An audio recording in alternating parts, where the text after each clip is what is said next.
जय श्री राम। जय हिंद दोस्तों, कैसे हैं आप सब। Welcome to my channel MV studio. मैं हूं आपका होस्ट दोस्त मनीष। तो दोस्तों, सुशांत की केस में नई अपडेट ये है कि ईडी ने जो है शोविक चक्रवर्ती, जो रिया चक्रवर्ती के भाई हैं, उनको सैटरडे को 12:30 बजे बुलाया था पूछताछ के लिए और उनको मंडे मॉर्निंग में 7 बजे फ्री किया है। मीन्स उनसे 18 घंटे लगातार ईडी ने पूछताछ की है। शोविक जो है वो भी एक आरोपी हैं जो सुशांत के फादर के सिंह जी हैं। उन्होंने पटना में जो एफआईआर कराई थी उसमें एक आरोपी जो है वो शोविक चक्रवर्ती भी हैं, रिया चक्रवर्ती के भाई।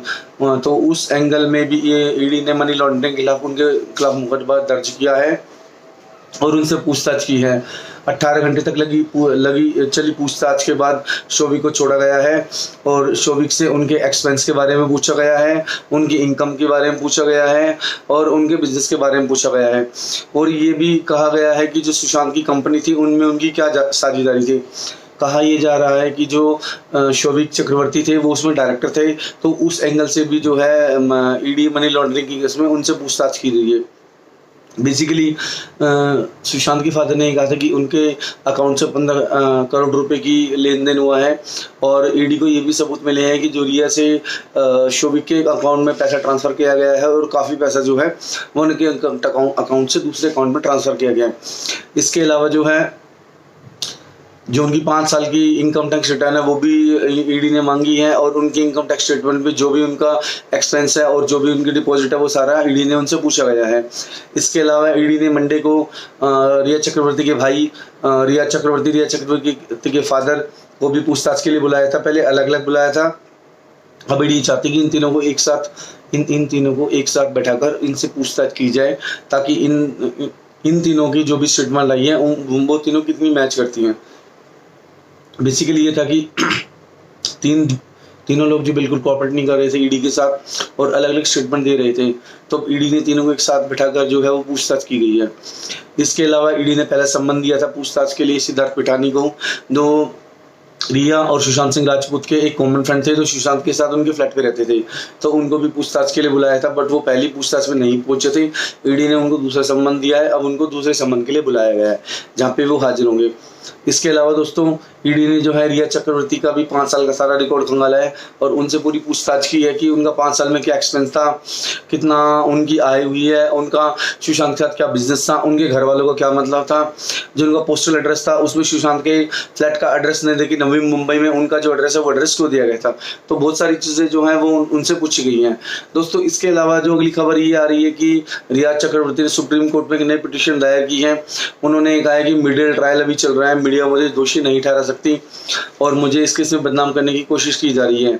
सबसे पहले उन्होंने हलफनामे में कहा गया कि पटना पुलिस जो है, बिहार पुलिस, उसको इस केस में इन्वेस्टिगेशन करने की कोई अथॉरिटी नहीं है और इस केस को मुंबई ट्रांसफ़र किया जाए। दूसरी ये जो केस है कि जो सीबीआई इस केस में कर रही है, सीबीआई का भी कोई अधिकार नहीं है जब तक महाराष्ट्र सरकार इसको ट्रांसफ़र नहीं करेगी, सीबीआई जो है इस केस में इन्वेस्टिगेशन नहीं करती।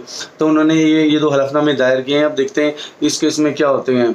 इसके अलावा जो है रिया ने एक पिटीशन और दायर की है, जो उन्होंने कहा है कि सुशांत बिहार से बिलोंग करते थे, तो बिहार में अगले साल इलेक्शन है, तो कहीं ना कहीं इसको राजनीतिक एंगल देने का भी रिया ने काम किया। उन्होंने कहा है कि नीतीश कुमार ने जो है सीबीआई को देखी कहीं ना कहीं एक राजनीतिक कार्ड खेला है और कहीं ना कहीं इलेक्शन में अपने आप को, मीन्स उनकी जो पार्टी है उसको लाभ पहुंचाने के लिए ये सीबीआई को सौंपा गया है।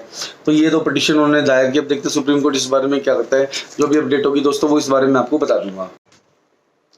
अगली जो न्यूज़ है वो ये कि ईडी ने रिया के मोबाइल और दोनों लैपटॉप, उसके फादर के लैपटॉप, फ़ोन और उसके भाई को फ़ोन को जब्त कर लिया गया है। ये कार्रवाई जो ईडी ने तब की है जब रिया ने झूठ बोला ईडी से कि उसका एक ही फ़ोन था और लैपटॉप था। जब ईडी ने उनसे पूछताछ की तो उन्होंने कहा कि उनके पास एक ही फ़ोन और लैपटॉप है, बट जब उनके भाई से, उनके फादर से अलग से पूछताछ की गई तो भी ये पता चला कि रिया जो है वो दूसरा फ़ोन भी यूज़ करती थी।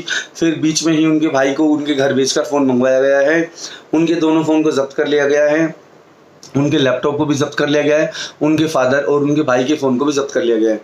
तो अब ईडी जो है उनकी सारी कॉल डिटेल्स को खंगालेगी, उनकी मेल्स को खंगालेगी और ईडी ने कहा है कि जो उनकी व्हाट्सएप चैट थी जो उनकी डिलीट हो गई थी और उन्होंने डिलीट की थी वो भी ईडी ने रिकवर कर ली है।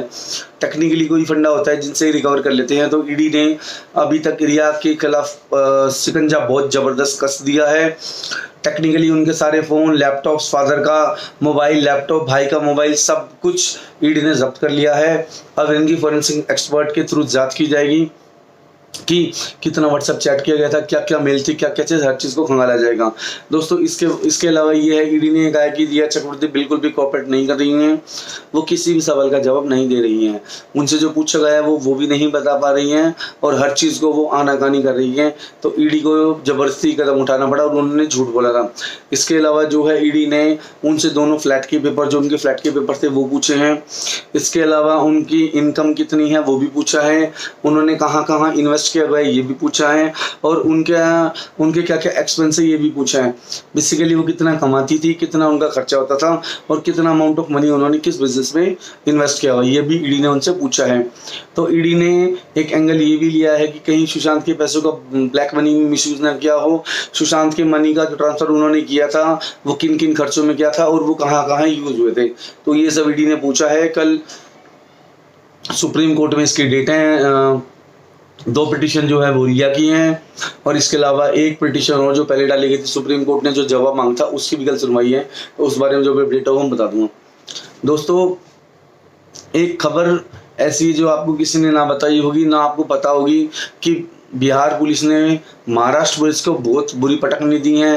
हुआ ये था कि जब सुशांत के फादर ने FIR लॉन्च कराई थी तो बिहार पुलिस ने अपने 4 जो इंस्पेक्टर लेवल के जो पुलिस वाले थे उनको बॉम्बे भेजा था इन्वेस्टिगेशन के लिए। बेसिकली एक ट्रायल फेज था जिन 4 को उन्होंने मीडिया के सामने रखा था कि ये 4 हमारे पुलिस इंस्पेक्टर मुंबई जाएंगे इन्वेस्टिगेशन के लिए। बट यहाँ पे ट्विस्ट ये आता है कि बिहार पुलिस उन 4 इंस्पेक्टर के भेजने से पहले अपने 5 पुलिस तेज तर्रार पुलिस वालों जिनको बिहार पुलिस का सिंघम कहा जाता है, उन 5 पुलिस वालों को अंडरग्राउंड और अंडर कवर एजेंट बनाकर पटना पुलिस बिहार पुलिस मुंबई उनको भेज चुकी थी। तो जब वो 4 इंस्पेक्टर गए उनसे पहले ही उन्होंने आधी से ज़्यादा तहकीकात कर ली थी। अगर उनको कहीं प्रॉब्लम आई तो उन्होंने जो पटना के SP हैं विनय तिवारी जी उनकी बात करा दी थी। तो उससे पहले ही बिहार पुलिस ने बहुत सारे सबूत जुटा लिए थे। तो महाराष्ट्र पुलिस समझ ही नहीं पाई कि जब हमने उनके SP को क्वारंटाइन कर दिया, 4 को ऊपर में हमने जो उनकी लोकेशन है उनको सर्च कर लिया गया है, उनको भी क्वारंटाइन में डालने की वो थी। तो बिहार पुलिस को कहाँ से क्लू मिला, कहाँ से ये इन्होंने डिटेल से सब चीज़ दी। तो अब मुंबई पुलिस को समझ आया है कि जो 5 पुलिस वाले थे वो इन 4 पुलिस वालों से पहले आ गए थे, उन्होंने सारी तहकीकात कर ली थी। ये तो एक एजेंडा था मीडिया के सामने चलाने के लिए और महाराष्ट्र सरकार को दिखाने के लिए कि हमारे 4 पुलिस वाले आ रहे हैं। उससे पहले ही 5 जो तेज तर्रार पुलिस ऑफिसर थे बिहार पुलिस के वो उन्होंने भेजकर वहाँ पर तहकीकात कर ली थी। तो इस चीज़ में मुंबई पुलिस बिल्कुल भी इसको कैच नहीं कर पाई और इसमें बड़ी किरकिरी हुई है महाराष्ट्र पुलिस की। जब तक उनको पता चलता तब तक वो एयरपोर्ट के अंदर थे, जहाँ पर मुंबई पुलिस कुछ नहीं कर सकती थी, क्योंकि एक बार एयरपोर्ट में अंदर चले गए तो वहाँ पुलिस कुछ नहीं कर सकती। वहाँ पर सिर्फ सेंटर के जो CISF या CRPF जो है उनके दखल चलता है, जिनकी एयरपोर्ट में जिनकी जिम्मे सिक्योरिटी होती है। दोस्तों इसके अलावा ये है कि सेंटर ने करारा तमाचा मारा है महाराष्ट्र सरकार के ऊपर। विनय तिवारी जो थे जिनको क्वारंटाइन किया गया था मुंबई पुलिस ने, उनको सेंटर ने CBI में जांच के लिए उनको लिया गया है। बेसिकली कहने का मतलब है कि जो पटना के SP हैं विनय तिवारी जी IPS ऑफिसर जिनको BMC ने क्वारंटाइन किया था, वो इस केस की जाँच करेंगे। सेंटर ने बिहार सरकार ने सिफारिश की थी और सेंटर ने जो पटना के SP हैं उनको CBI के साथ इंक्वायरी में ज्वाइन किया गया है। तो अब जो CBI की टीम है उसमें विनय तिवारी जी भी होंगे जो इस केस में महत्वपूर्ण भूमिका निभाते हैं और उनको इस केस का काफ़ी कुछ पता है, क्योंकि पहले जो पुलिस वाले गए थे उनसे पूरी डिटेल्स उन्होंने ले ली थी। तो अब इस केस में जो हों वो विनय तिवारी जी भी इन्वेस्टिगेशन करेंगे। तो बहुत सारे जांच के एंगल हैं और बहुत सारी नई नई चीज़ें खुल के आ रही हैं। कहा तो ये भी जा रहा है कि जो दिशा शिलानी का केस है, जो इनकी पूर्व मैनेजर थी सुशांत सिंह राजपूत की, वो केस भी कहीं ना कहीं कनेक्ट है। बट जो उनके फादर की स्टेटमेंट आई दिशा शिलानी के केस की, या उनकी वीडियो आउट हुई थी जहाँ उनके फ्रेंड्स दिख रहे थे, तो अभी तक तो ऐसा कोई एंगल लग नहीं रहा है। बट अभी जब CBI इस केस में जांच करेगी, दिशा शिलानी के केस में, सुशांत के केस में, और ED अपना काम कर ही रही है, तो दोस्तों तभी पता लगेगा कि नेपोटिज्म का केस था या उनका हरासमेंट हुआ था या फिर उनको पहले मारा गया था। एक रात पहले भी सुना कि उनको एक रात पहले मारा गया था। उनके कुक की स्टेटमेंट लेगी तो ये जांच के एंगल है जो सीबीआई जो है एंगल से जांच के बाद ही पता चलेगा। तो दोस्तों नए नए मोड, नए नई चीज़ें आ रही हैं। हाँ, बहुत कुछ एक्सपोज होना बाकी है इस केस में। तो जो भी सीबीआई इंक्वायरी होगी वो मैं आपको बता दूंगा, जो भी अपडेट होगी। तो दोस्तों ऐसे ही बस मुझे सपोर्ट करते रहिए, बेल आइकन को दबाइए, मेरे चैनल को सब्सक्राइब कीजिए, सारी नोटिफिकेशन आपको मिल जाएंगी। सोशल मीडिया लिंक मैंने नीचे कर दिए गए हैं, फेसबुक, ट्विटर, इंस्टाग्राम, वहाँ पे मुझे फॉलो कीजिए। इंस्टाग्राम पे मुझे स्पेशली फॉलो कीजिए, और जो भी कुछ इस बारे में न्यू अपडेट होगा वो दोस्तों मैं आपको बता दूंगा। जय श्री राम, जय हिंद दोस्तों।